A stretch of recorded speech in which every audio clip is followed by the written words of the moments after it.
Hey there, welcome to day 14 of the Get Up and Go Challenge. Remember, when you pass Go in Monopoly, you get to collect $200. It's about making progress around the board game and winning and collecting property and things.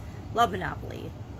My son, Monopoly whiz. For some reason, he could always just kick all of our rears in the game of Monopoly. But today, we're going to talk about our own Get Up and Go Challenge. We're going to talk about the P in our SOAP framework with respect to our physical well-being. Now, yesterday, if you did your homework like I did my comparison and my analysis of the action I wanted to take yesterday. So I decided I needed to find a supplement. I needed to take a supplement for my energy. So I borrowed from my son one of those pre-workout energy drinks, and I took half a dose, put it in my water, drank it up, shook it up, and had one of those tingly face-like reactions to it. There's something in it that really gets your body going. It definitely gave me more energy, but it made me have like a tingly type allergic reaction. So, not sure I'm going to take that one again, but my strategy was to, based on the way I did it, I just gave it on a scale of 1 to 10, and then I came up with a total of 16,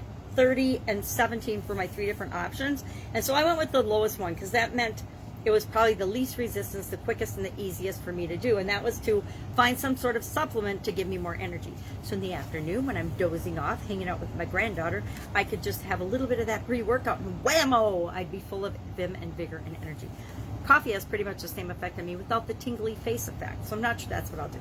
But what do? We try something, and maybe you didn't have a reaction like I did. I had like an instantaneous reaction to that particular supplement, and so I knew that I was going to have to tweak that going forward if I wanted to continue to use that and make progress to get me more energy using that strategy, or if I had to change it up and do something different. But when we find something that works, say I had a great energetic reaction to that and no tingly face, I would have just said, all right, this is something that I can add to my routine every time I need a little boost of energy. And how do we do that? How do we add things to our habits, our routines, to make progress? Well, that's not the tool I want to talk about today. We'll talk about that further into the challenge, of course, and we'll go through some strategies for doing that. But what we want to do is find things that work for us, that move us toward what we want, to remember, narrow that gap from where we are to where we want to be. And the things that work, we want to find ways to make them automatic in our life.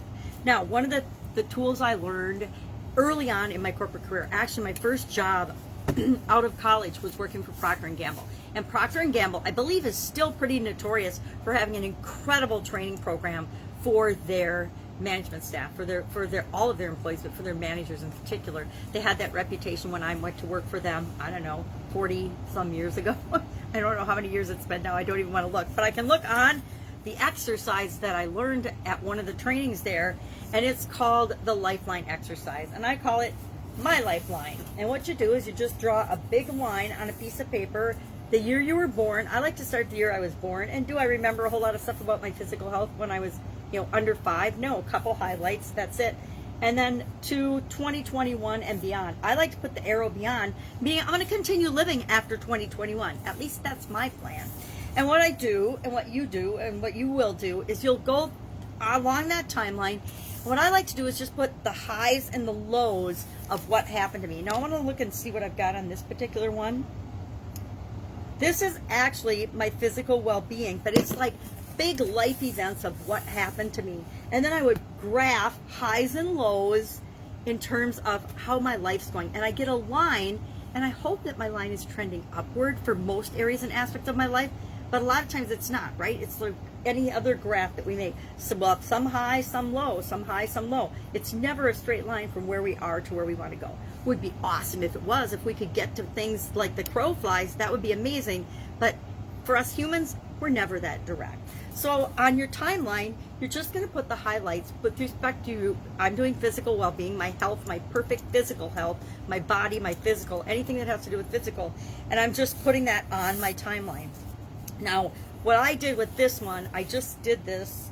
I just put big events in my life, and I wrote them down, because what I'm going to do as I go through the challenge this time is I'm going to graph my physical, my mental, my emotional, my spiritual, my financial, my relationships, my contribution, my confidence, and my communication on this graph, on this timeline. So when I'm done with it, it's going to look like a crazy mess of colors and lines going up and down and up and down. But what I want to look for in the end, at the end of the challenge, is are there direct correlations between my communication and my relationships, my communication and my business success or my financial?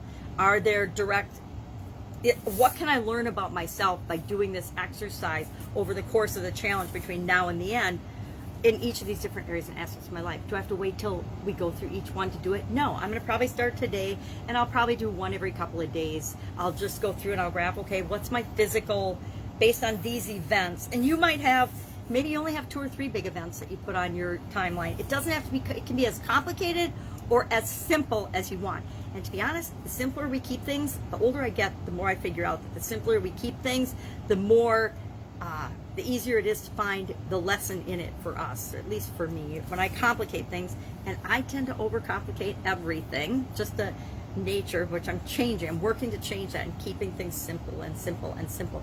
I spent a lot of years making things super complicated and complex and the end of the world, and now I'm spending, the second half of my life keeping things simple and finding ways to do what I want, get what I want, impact the world the way I want to, in the simplest, easiest, fastest way possible, right?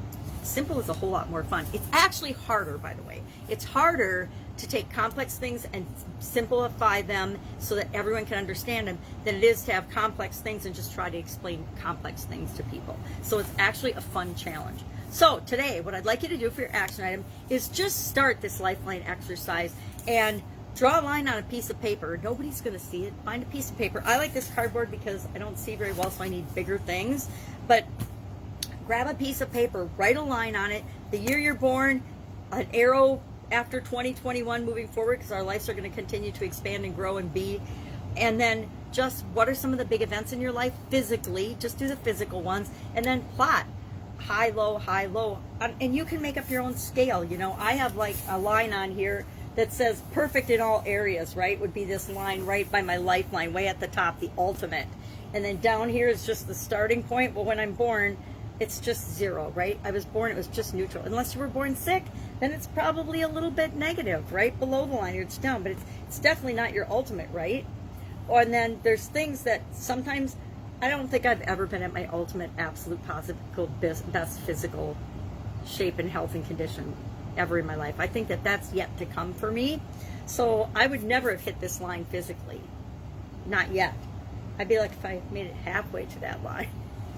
All right, that is our challenge for today. Share in the comments below just one thing that you learned about doing this lifeline exercise. Share what direction your activity yesterday took you. Are you making progress from where you are to where you want to be or not? I had a reaction, so that's good.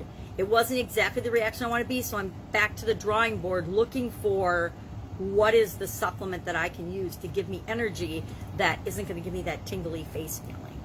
All right, have an awesome day. If I can help you in any way, any questions, hit me up in the comments below. Otherwise, I will be with you tomorrow, and we are going to immediately pick another area to go through the SOAP framework on. Normally, there's plenty of time to get through all 7 areas in a 30-day challenge, but I've never done 9 areas in a 30-day challenge. So we are going to not take any question days right now. If you have questions, ask them and I'll answer them along the way. But otherwise, we're jumping right into the next area, and I haven't even thought about what the next area should be. We got physical, mental, emotional, spiritual, financial, relationships, contribution, communication, and confidence. I don't know. I'll pick one. I'll pick it tonight, and then we'll hop right into it tomorrow. And we're going to go through the SOAP framework, the S, the O, the A, the P for the next 4 days. And then we're going to do that again, because I think that it's important to get a whole lot of tools in your toolbox that you can use to determine what is your story, what's your situation. We used the first we did the journalistic one, who, what, where, when, why, and how.